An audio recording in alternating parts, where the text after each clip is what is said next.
From DataRails, this is FP&A Today.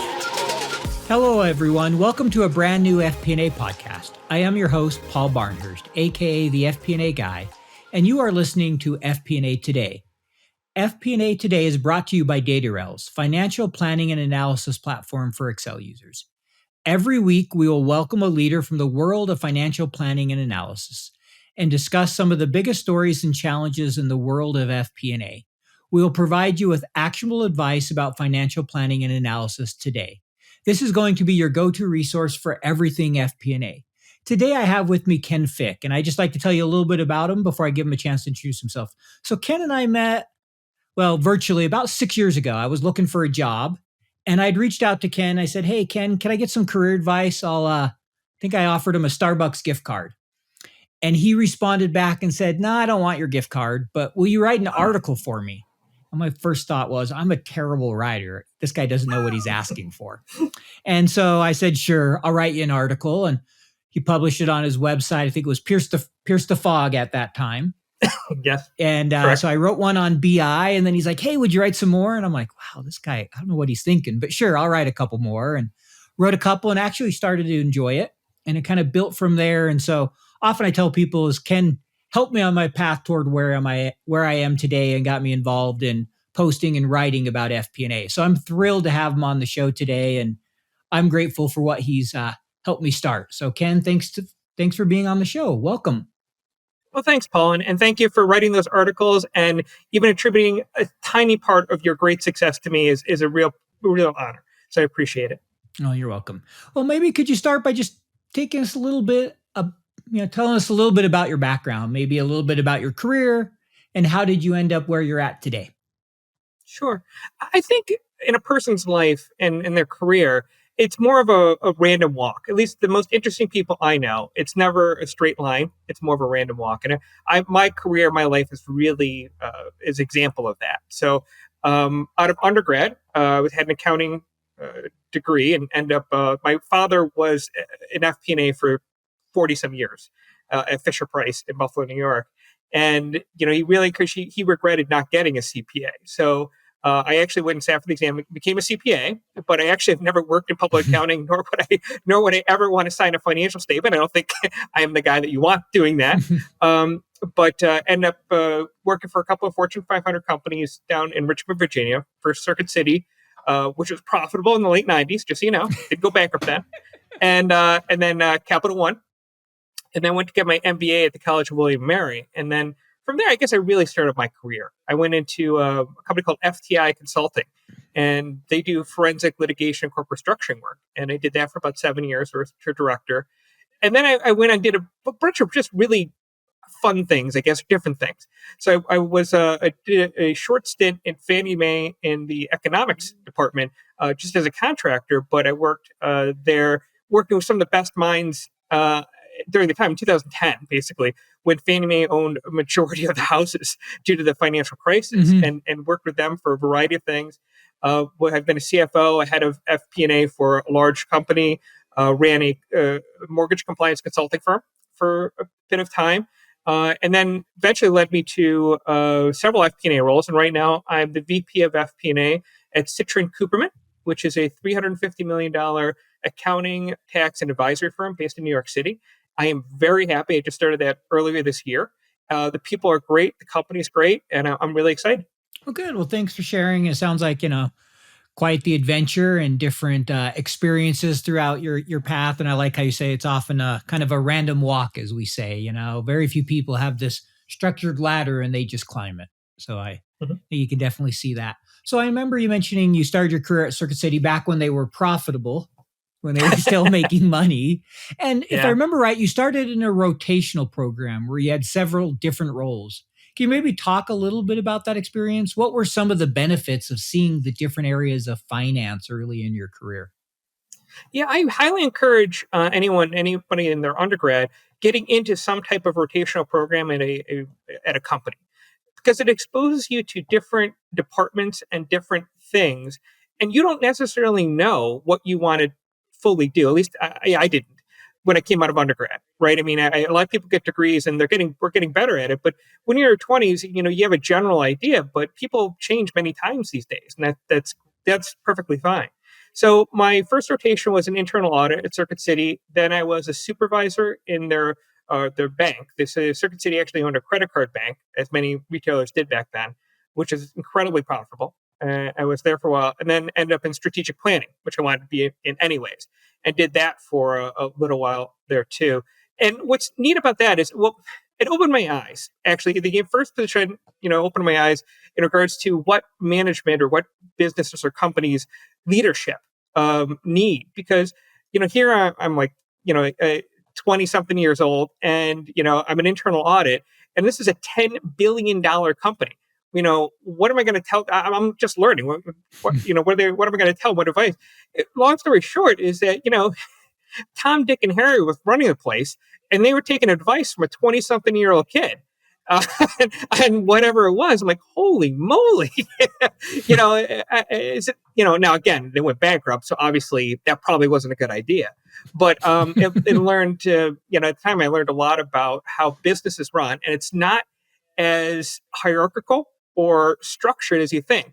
One of the things I think you've heard me say before is I believe that most companies make money in spite of themselves. The disorganization, the data, the whole bunch of series of problems and fires you're dealing with is just amazing. And it's one of the things I love FP&A, because I get to try to put clarity around that focus and also predict it for the future.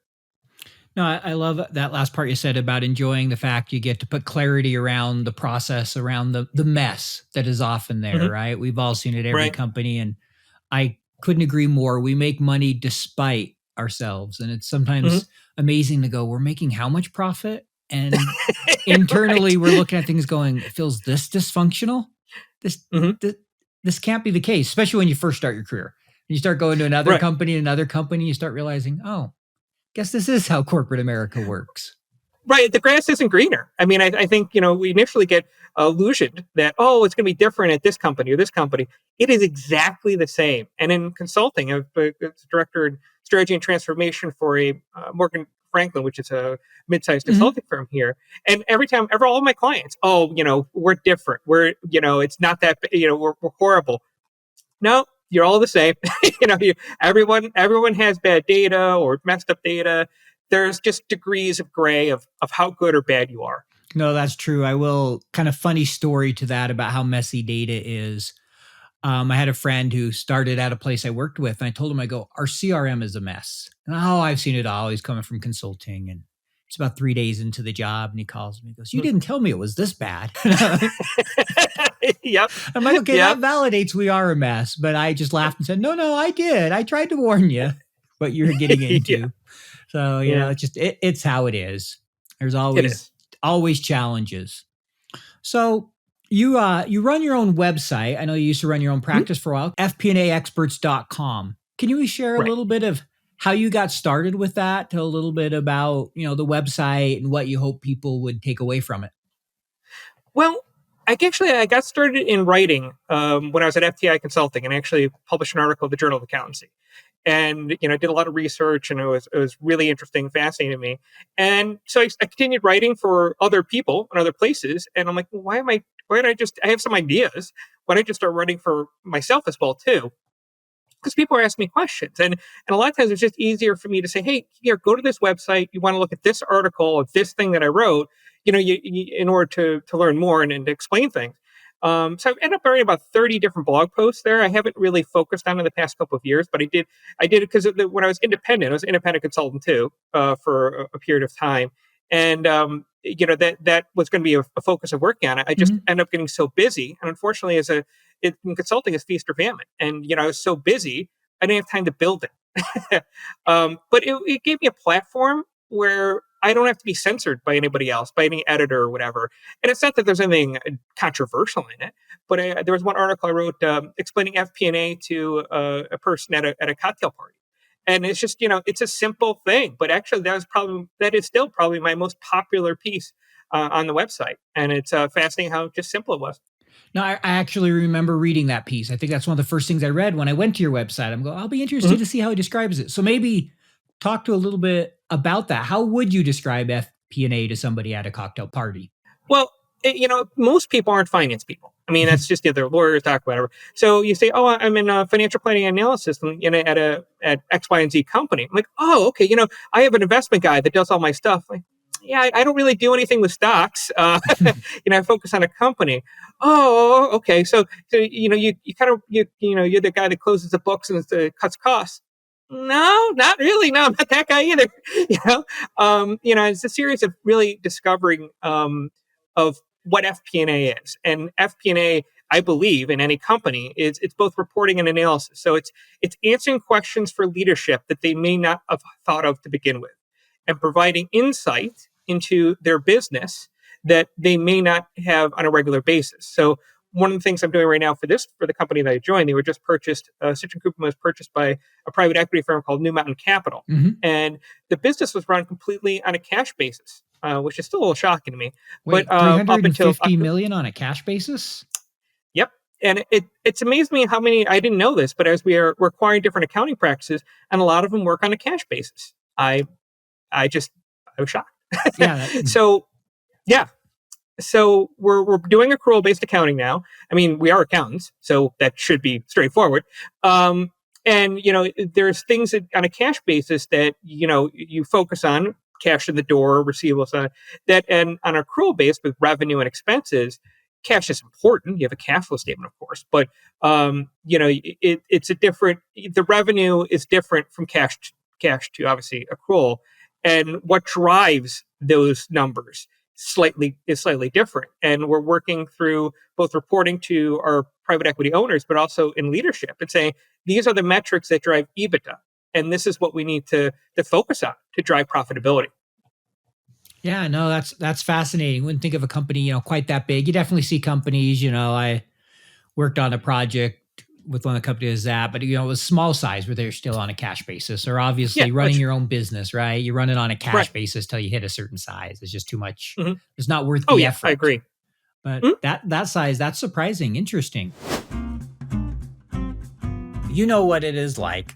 13 different spreadsheets emailed out to 23 different budget holders.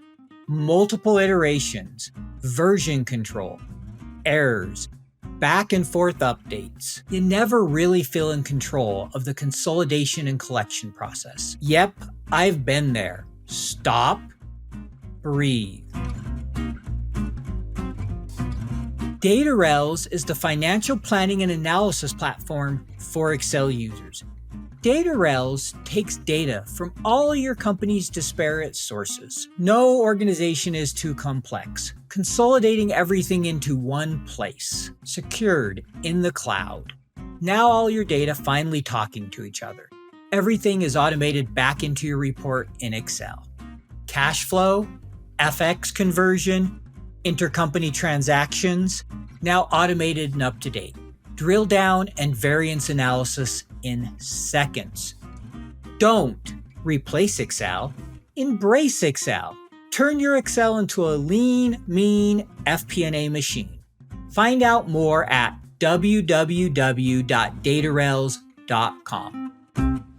So switching kind of gears here a little bit, going back to some of the articles you've written. One article you wrote over the years that you had on your website is the overlooked skills for FP&A. Mm-hmm. Can you maybe talk a little bit about what those skills are and why you think they are overlooked?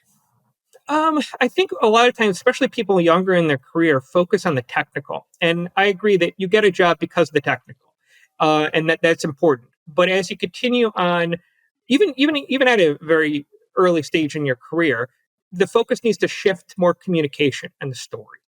And we sometimes get too focused on wanting the numbers to reconcile and working the numbers and using different tools, and less on what information are we trying to convey.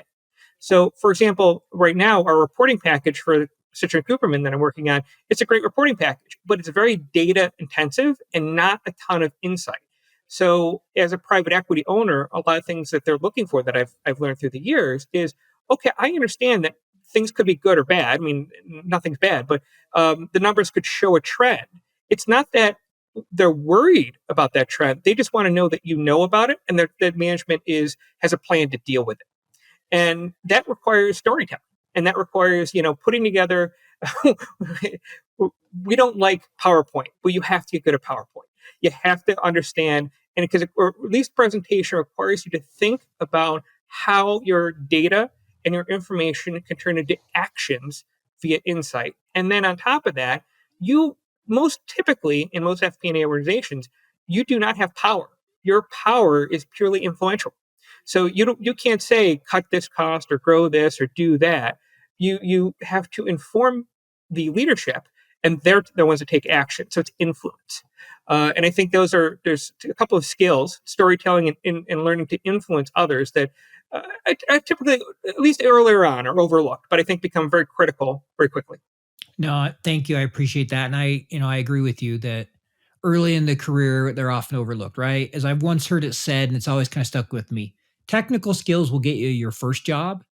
Those soft or non-technical skills, the communication, the influencing, the storytelling, the leadership will get you promoted. Yeah, I agree with that. And I think that that's kind of what you're getting at. And I also love the part where you said, providing actionable insight, right? Mm-hmm. We've all been there. I remember one guy was telling me where he joined a company and he saw they were giving, I think it was something like a 60-page deck to 17 executives every month. And he went Mm-hmm. around with his controller to every single one of them. And they found one of the 17 had actually was using one page of it. Mm-hmm. And the first thing he did, he's like, we're done. Like, we don't need to, Yeah. We're not a data dump organization. We're here to provide data that drives insights, that provides value. Because as you said, our value comes from influencing, not from Right. running things. Right, it's action. When I do a presentation several times now for scenario planning, which has become very popular given the COVID-19. Yep. One of the nodes that I have in a 5-node diagram is what triggers. So, like, let's say your revenue gets hit and it goes down 20%, like we did for COVID, 20, 30, 50% within 1 month. Mhm. Well, what do you do? And you don't have to necessarily have all the answers, but if you run a scenario analysis, you okay, well, who do we cut first? And what do we do next? A lot of restaurants unfortunately failed because of COVID because they didn't have a plan to pivot to takeout, and some just couldn't do it. I mean, I think now we're well into this, and there I imagine for many restaurants there is a really robust takeout business now in addition to dining. Yep. Yeah, I mean, at least for my family, we used to eat out 2 or 3 times a week. We don't, but we do order out and bring it home that often, and we kind of enjoy it better, to be honest with you. And that pivoting, that plan to take a series of actions based off of insight in the data, I think is what drives performance in a company, and that's what we're looking for make our customers happy, to make our investors money, and us to have a fulfilling life. No, that all makes sense. And I totally agree with you. Scenario planning became huge, and a lot of companies suffered because of lack of scenario planning and lack of cash planning, right? Mm-hmm. Yeah, Those were definitely. magnified, I don't know, 10, 20 times, beginning of COVID. I know they Yep. became a huge issue for us, and we had to all of a sudden run a bunch of different scenarios and kind of scramble to figure things out. I think everybody, struggled through that period. Very few companies were really prepared for it. Some, their Mhm. industries were better positioned to handle it, but I don't know that many companies had really saw that coming, right? What's interesting too is that now we're on the flip side of that. So that was all on the downside. Now in the U.S. economy, we're booming. I mean, even now there's just physically not enough people, and we're trying to remedy that. And there's also supply chains. I mean, there's still boats. I live near the Chesapeake Bay, which is a big inroad for ships importing to the U.S. and it's packed. And the West, and even we've worked through some of these delays in California. Logistics is a big thing too. So what happens when your demand skyrockets and you're not able to hit it? And is it even profitable? So auto manufacturers can't deliver cars because of a microchip. You know what I mean? Like, well, they're holding up gigantic profits because of one piece. Mm-hmm. And I understand why if someone wouldn't buy it. I understand why they would be asking to selling it. But now they can't. It's harder for them to capture that profitability, that demand, and even outflank their competitors. Right? Everybody's in the same situation. Even to the point, just chaos. I forgot what it was. There was a ship that was headed to the port of Baltimore and a bunch of high-end custom luxury cars. I don't know if they were Jaguars or Land Rovers. I don't know what they were. Long story short, it caught on fire. Yeah, I heard about this. Yeah. And it sank. I mean, it's horrible. I'm sorry it happened. But I'm like, well, imagine that. Imagine if you have a custom, I don't know, what's a really expensive? Maybach? I don't Lamborghini, know. Bugatti, I Lamborghini. don't know. Yeah. I don't know. I'm pretty sure they don't make a Lamborghini on a, they don't, they're very customized. I'm guessing. I just imagine they're not pushing these things out the door, like 500 a day. So now you get back to the drawing board. So great, you have insurance money, but you just, your customer, right, is not getting their Lamborghini as they wanted it, and they're going to have to wait probably another year in order to get whatever it is, or they buy it used or whatever. I mean, that's a supply chain shock. It's a scenario. It's planning. What if, right? And I think that's great about the FP&A profession is you're naturally curious. And in a company, as an accountant would focus on the past, you can focus on the what if, and you can focus on the possibility. And I just enjoy that. No, I do too. It's always fun to kind of see the what if and what a company can accomplish. How do you better deploy that capital to grow the business?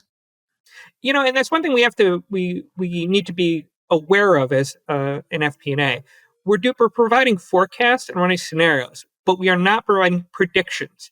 A prediction underlies the fact that there's nothing you can do to change the future, that it is inevitable, and that's just not true. I mean, a forecast implies that you're giving them information based on where the wind is blowing right now, and the management is to take action to derive the future that they want from that. In FP&A, the natural thing is you don't want your forecast or budget to come true. You want it to be better than that. You want actions that you can take and the management can take to change the outcome to a outcome that they want or that you're seeking. And that art of the possible is just something I've done for many companies. I did in consulting. It's elusive. It's difficult because it's very qualitative and not quantitative. But I found the companies that are able to develop those plans like that and understanding are the ones that achieve the most success. No, I love that how you said it's about the art of the possible, and it's not about hitting the budget. The goal is to exceed it, and it's to help guide the business, right? Right. You hear the term a lot nowadays of finance should be looked at as a value creation, and if all we're doing is predicting, then we're not adding value, right? The value Right. creation comes in and analyzing that data and finding something that's an actionable insight that you can help drive to improve top line, bottom line, whatever piece it may be of the overall portfolio of the company. Well, one thing you mentioned too, which is we get focused on, is very much revenue. But you mentioned expense, and it's the allocation of capital. So in my business right now, not unusual for professional services, our cost of revenue, our cost of goods sold, is salary. I mean, that's we're a services firm. That's what we do. But when you think about it, how do you, this business is highly seasonal. So we have a very big tax season, and then we have a big audit season, Sure. right? But yeah, I mean, that's common. Well, you don't have enough people going into April, okay? Then you die down. You have too many people. Do you let these people go? That doesn't make any sense.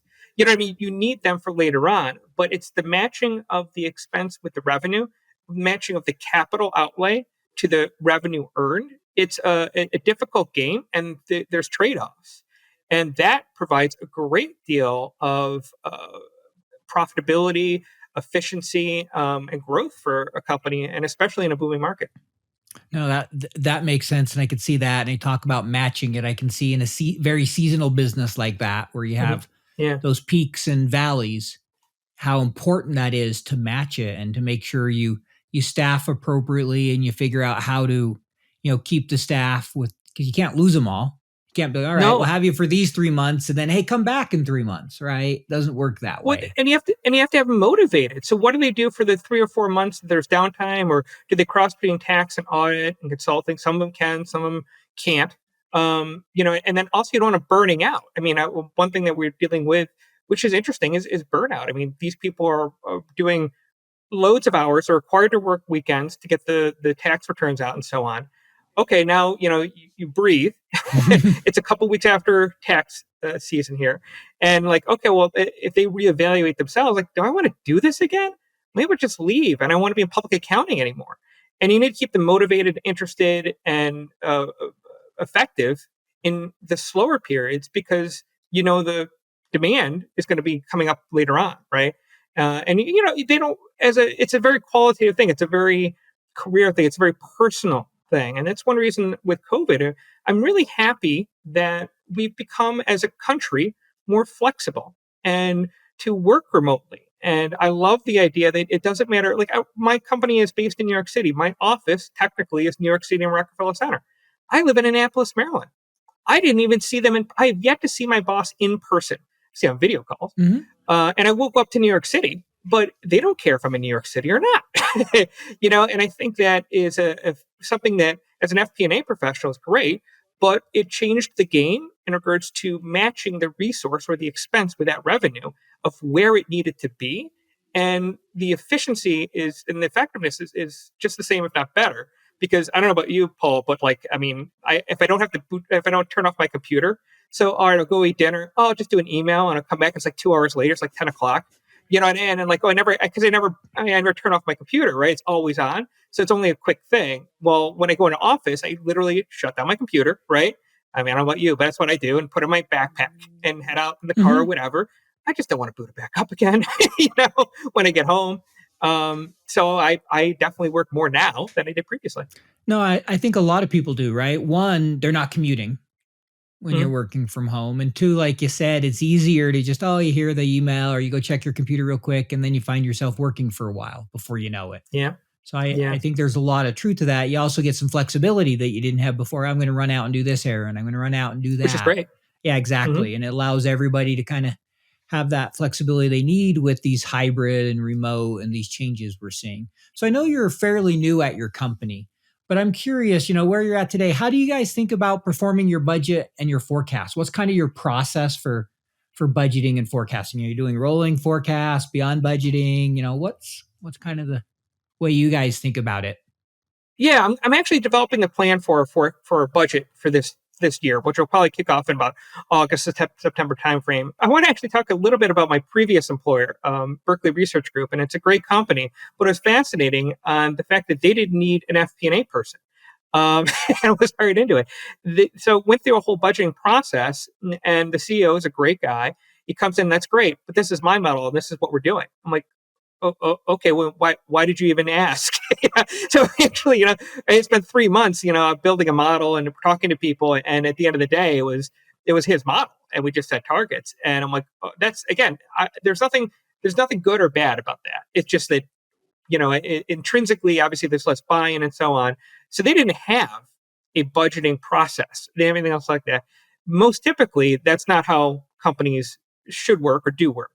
And what I think that I'm going to put it on here is I'm still a big fan of regular budgeting. So that means a 12-month calendar, you plan for the next year, but then you have frequent reforecasts within the budget because the budget sets the measuring stick as to where we want it to be, and it provides investors information and so on as of a point in time. And I love the idea of rolling forecasts in 12 to 18 months. That's great. I just like doing an actual budget first, at least once a year, and then adjusting that because the budgeting process requires a lot of time from management and people in the lower levels to think about their business. And I think if a forecast is sent out or done too frequently, you're doing less thinking and more robotic automation and putting in data. And with a budgeting process, I intend to review the performance of each of the divisions, departments, and so on, sit with them and just ask them about their business. What do they think? What are they seeing? And you get a lot of the good information for management and for yourself of how to model the business, where the business is going, and how to achieve their goals. And a lot of budgeting is just listening. It's just listening. And then, putting together a plan. And a plan requires thought. Just like we talked before about communications, right? Communication is you have to sit there and think, what story do I want to convey? And you have to do that at the department level, the division level, whatever, to show that I have this under control. Like, let's say one of our divisions is, I don't know, tax. Okay. So whoever's heading tax, well, looking at your business, I know you're going to be busy in April, but what else is what are you doing the rest of the year, right? And how are you going to manage your people, manage your staff, manage yourself, manage your time, manage your resources, to maintain effectiveness? And then do you actually intend to grow it? I mean, is there opportunity within this space? And if so, how? And are you working with marketing to achieve your goals? And that insight from a leadership and investors is very important. And when things change, and they will always change, and some people will always be like, "Well, I don't know why we do a budget. It changes. It changes the next day. It's useless." Well, it's useless. It's intentionally wrong. I mean, as we talked about before, it's intentionally wrong. It's a point in time where you have to focus on your business and what you're seeing and what you think is going to happen, and it can be influenced by statistics, and I'm a big fan of that. So, what is the seasonality of the business? Do you want to do is it just a linear growth path? Is there fluctuations in it, and so on? And how's it going to grow? But in addition to that, just all customers are different for everything. And what do you see from your customers? And how are they going to buy from you? What channels are they going to use? And these are all great questions that I think a budgeting process lays out and requires you to think about, I should say. And then, I love the 1+1+11, 2+10, and so on, going through those as well, too, on a monthly basis, because that's how we report. And accounting reports on a monthly basis. You can manage it even better for us. We can get hours billed, so we actually can go down to individual weeks or days. But when you go down to a too fine of a granular detail with data, it's like, well, not everyone is entering their time as they should, even though they're required to. So there's fuzzy data, and I think Brian Lapidus from the AFP likes using that the term that I use frequently is fuzzy data, and fuzzy data doesn't need to be perfect to be insightful and helpful. There's a lot to unpack there. First, we actually had Brian on the show last week and did an interview with him, so we're looking forward to that when it's released. But first, kind of the whole idea of fuzzy data. Nobody gets 100. No data is 100% right. No. It has to be directionally correct, and it has to be right enough to allow you to make good decisions. Because the cost to get to that last percent or that next percent, each incremental percent gets more and more expensive. And at some point, it's no longer worth it. So you just have to learn to operate in a little bit of a gray area. But second, I loved how you talked about, the planning process. And I'm not a huge fan of budgeting, but you have to have some process, target setting. You have to have that kind of annual, whenever it might be, beyond just a high level rolling forecast. You really have to think about things. And I think, that's one of the reasons you're passionate about budgets. And I think they do that. They force you to spend a lot of time thinking about the business and planning. And that's where the real value comes from, is that process. Like you mentioned, there's a lot of listening that takes place. It's where you learn about the business more in depth. You'll learn about the needs. Often with the rolling forecast, especially if you're doing kind of R&Os, risks and outlooks and things like that, you don't get that level of depth. You don't get the level of thinking. So I agree with you that process really does help with that thinking and planning, so that you're prepared to go through the year. Not that you have a number that's going to be right.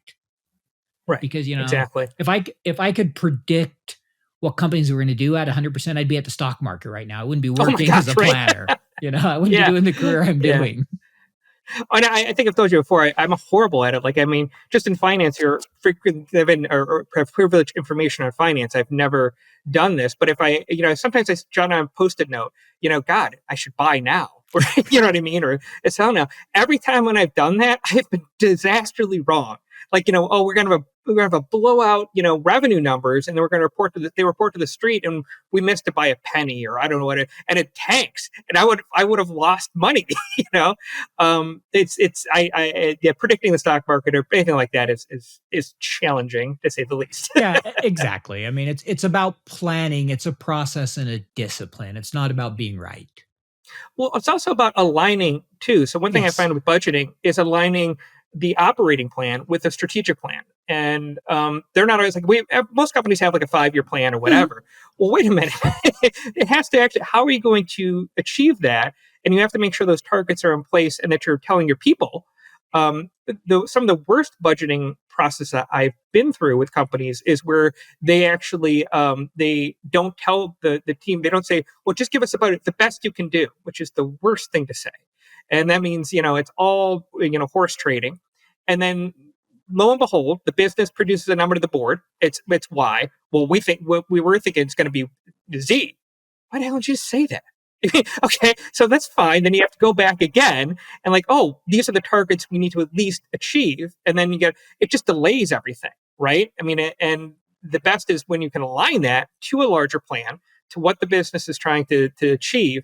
And then you set out reasonable targets, is usually the best alignment and best resource allocation, as you had mentioned before. No, I agree. That whole alignment, in addition to planning, is being able to align from your strategic down to your operational. Because if you're not careful, they get disconnected in a hurry. And that causes all kinds of problems when you have finance planning in a silo, which I'm sure we've all seen. Yeah. I know I've seen it where, well, we didn't sign up for that number. Where'd that come from? Right. And I don't own it. It just becomes a big mess because nobody wants to own the number.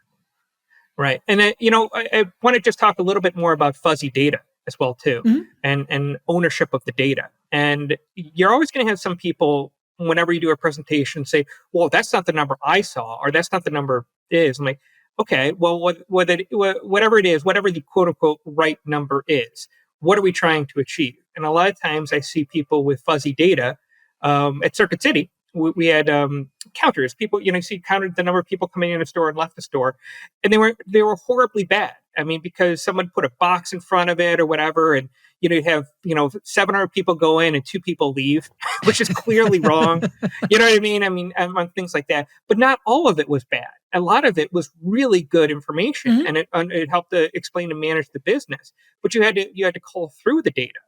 And then, there was always at the senior leadership, well, that's never right. Well, no, it's not right. And certainly not for all of them and for a lot of them. But, I was able to call that down to, let's say, about 100 stores, of which we were getting great insight into daily fluctuations of people coming in and out of a store and why, and adjusted our hours and adjusted our planograms accordingly, because people coming in, let's say on a Sunday, are different than people coming in the afternoon on a weekday, or after 5 p.m.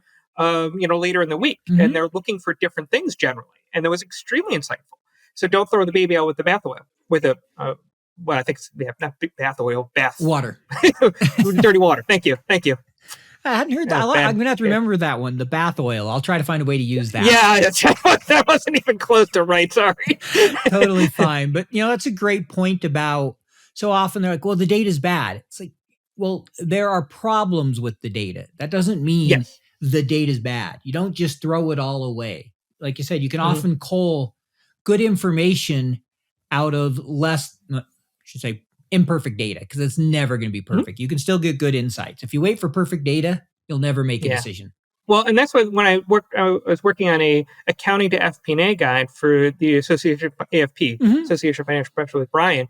And that's one of the hurdles that we see in the FP&A world, of people in accounting wanting to move into FP&A.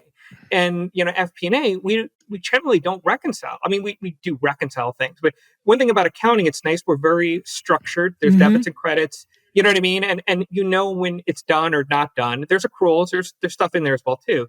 But generally, we try to tie things. And in FP&A, you have to release that, and that's a starting point.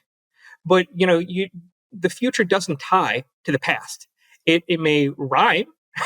Just like history. Right? History, it never you never want to repeat history, but it certainly does rhyme. It's certainly similar, right? When you look at geopolitics and stuff like that. Unfortunately, we're going through war. Right now, and the poor people in Ukraine.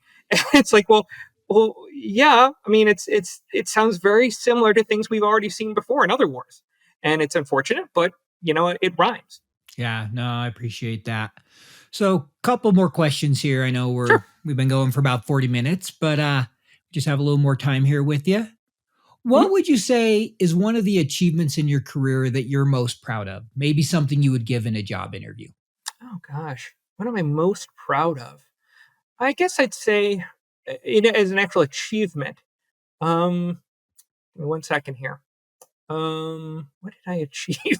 See, the reason this is a kind of a hard question is typically I measure my performance based on the results of others, of what I helped them Mhm. achieve, and what they were able to do, or what I helped them to do, or what I train them to do.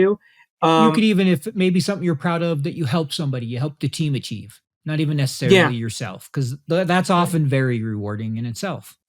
I think some of the biggest achievements that I've had in my career is and nothing specific, but in individual projects. Like one thing that I think was fascinating is that when I was working in a contract position at Fannie Mae in the economics unit, is they had the largest, they were the largest homeowner in the U.S. I think I mentioned that.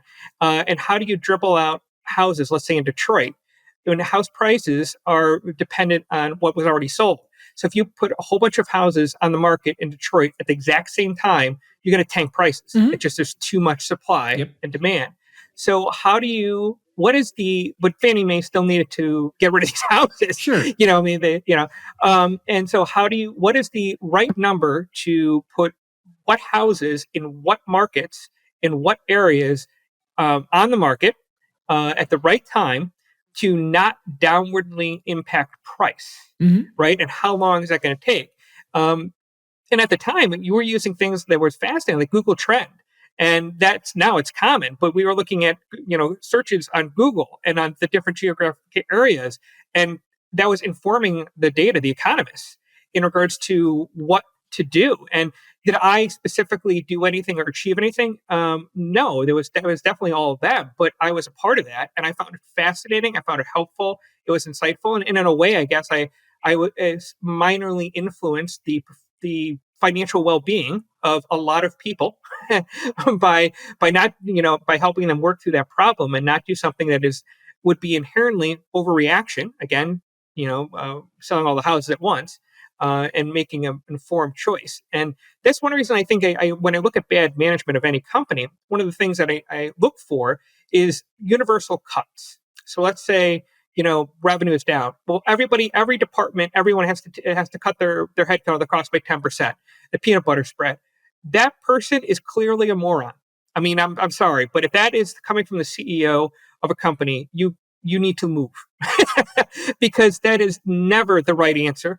Especially for accounting, you can't. How do you? What is just because you lost 20% of your revenue doesn't the transactions may have gone down, but doesn't mean you still need to close the you still need to close the book. There's things you just there's a fixed price. There's a platform that you need to maintain, and there's also areas that you should invest in that you're cutting. Mhm. It's the worst thing, and you have to think about it. And that's I guess one of the things that I've learned in my life is that's a huge red flag to me whenever I hear about that in a public company or a private company.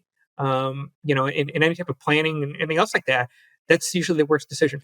Yeah, no, I agree. And I remember, early on in COVID, we were given targets as Hmm. businesses. Hey, you got to achieve this in savings, revenue is down. And Right, we went through strategically and said, okay, what's the impact if we do this to this group? And some groups, there were people we, unfortunately had to lay off. In other groups, we put right, people on 4-day work weeks, hmm right? We looked at each right, of our different teams, whether it was account management or call center or operations, and said, what's the right thing to do here? And left it up to the managers, rolled it all right. up and said, okay, now we need to do a little bit more to get to this number. What's the next steps? And I remember how stressful it was, but we really tried to Yeah, balance what's best for the business and how do we help our people versus yeah. just, all right, just cut everything and let's Not move everybody. forward. Right. That never Well, turns out well. no, and what's interesting, you see that I talk about the war in Ukraine for a second, and you see that with the two opposing armies. Like, so I guess Ukraine has a lot of the U.S. and NATO was trading a lot previously since Russia annexed Crimea and so on, and the U.S. military style is very autonomous units. And you're as an officer, you're given a goal, take the city or whatever. But how you take the city is very, very open because no plan has ever made it through execution. But planning is essential, right?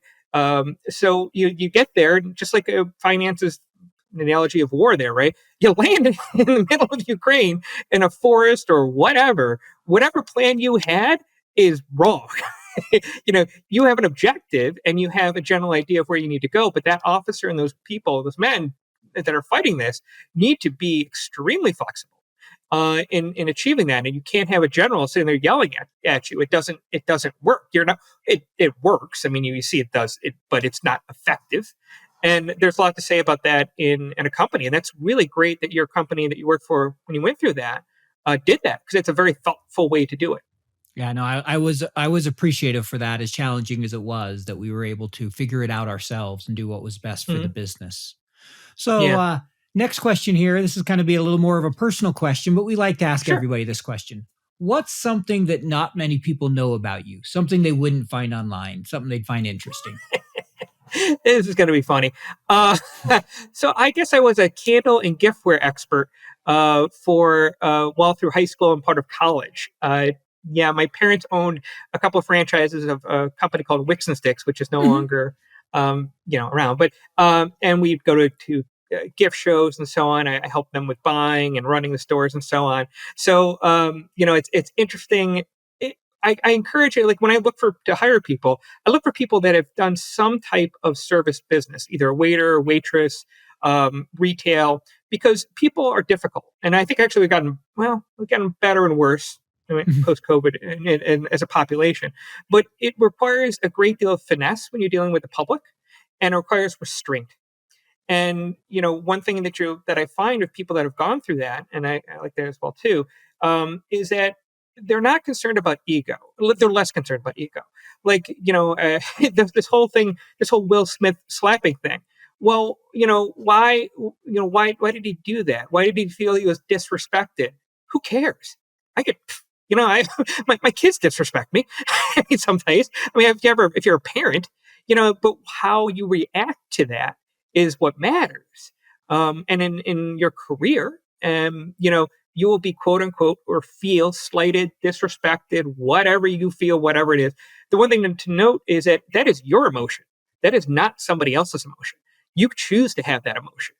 And when you're dealing with the public and you have that training, you're going to get exposed to that multiple times to a degree of certain numbness. And I'm not saying I'm perfect, Paul. I mean, I've messed up many, many times. We all have. But yeah, as I've gotten a little bit older in my career, I'll take out the garbage. You paying me? I mean, I have no ego. I mean, you want to red ink this? That's great. Have fun. You know what I mean? It doesn't bother me in the least. No, I will always think of you now as the candle and giftware expert. Thank you, Paul. No, I don't know anything about it now, though. That was like 25 years ago.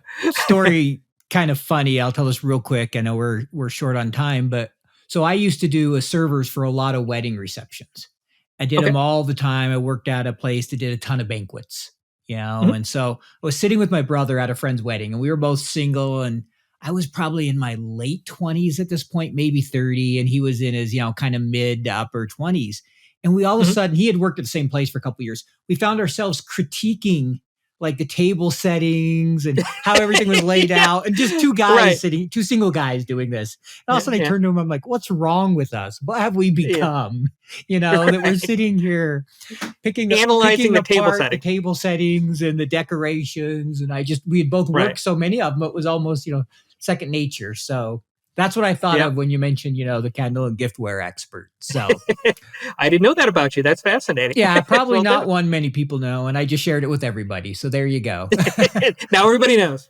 So last question here before we let you go. This is one we like to ask everybody. What's your favorite Excel function and why?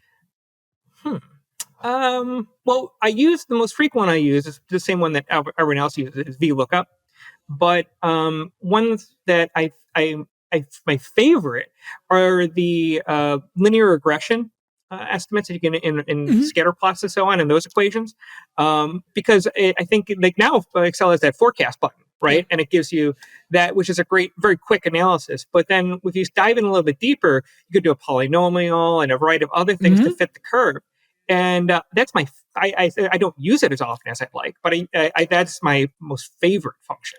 No, that's great. That's a great set of functions. I remember when I learned how to write all of them versus just having them chart themselves one time for a project. And it took me a long time to figure out, you can actually write every single one of those statistic functions right in the cell. And I'd build Yeah. some dynamic things where I could dump in new data and see what was going on instead of, oh, I click this little button, it reruns every time. Now you just click the forecast button, right? They've made it a lot easier. But those are really valuable. I think statistical analysis is underused in FP&A. I agree. I agree with that as well too. And they think, there's a lot of judgmental forecasts, which is great, but I think statistical forecasting can inform the judgmental forecasting. And unfortunately, I think we're not as good at math as we think we'd want to be. And that's one of the reasons. No, I would agree with that. And I know that's the case for me. And then also, I think the other challenge is finding good, clean data sometimes, especially if you're dealing with accounting data. That's always been my challenge. There's so many outliers because of accruals and things, is trying to get it to the point where you actually find a correlation or something that's of value. Oh, absolutely. I agree with that. I know we're at the top of the hour, so we've used up our time here, but thank you so much for being on the show. Really enjoyed visiting with you, Ken, and we'll look forward to release of this podcast here in the near future. Well, thank you for having me on, Paul. And enjoy talking to you and enjoy the FP&A profession. Call anytime. All right. Sounds good. Hey, you have a great day. Thanks again, Ken.